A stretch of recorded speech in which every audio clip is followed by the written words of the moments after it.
Karibu Kasako Media. Waziri wa mambo ya nje wa Iran, Abbas Araghchi, amesema Iran haitasalimu amri kwa shinikizo lolote, akisisitiza kuwa kila jitihada za kutafuta suluhu la kidiplomasia zinapofanywa, Marekani huchagua njia operesheni za kijeshi zinazoleta hatari kubwa zaidi. Akizungumza kupitia ujumbe aliochapishwa kwenye mtandao wa X, Araghchi amehoji iwapo hatua hizo ni mbinu za shinikizo la kisiasa au ni njama ya makusudi inayomsukuma rais wa Marekani kuingia katika mgogoro mpya usio na kikomo. Amesema bila kujali sababu, matokeo yake hubaki yale yale, kwamba wa Iran hawababaishwi na shinikizo.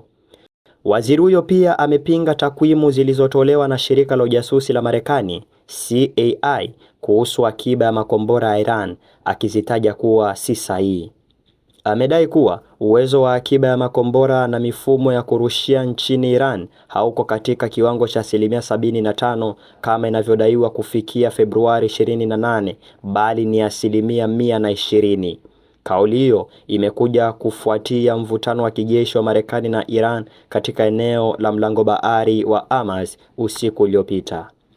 Marekani ilisema ilifanya mashambulizi dhidi ya kambi ya kijeshi ndani ya Iran, ikiwa ni hatua ya kulipiza kisasi baada ya mashambulizi dhidi ya meli za Marekani katika mlango huo muhimu wa bahari.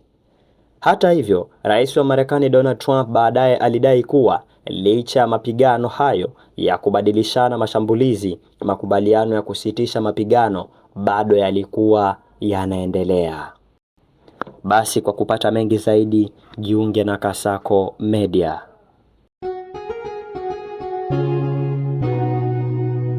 Kasako Media, tunaangazia maisha, tunaandika kesho.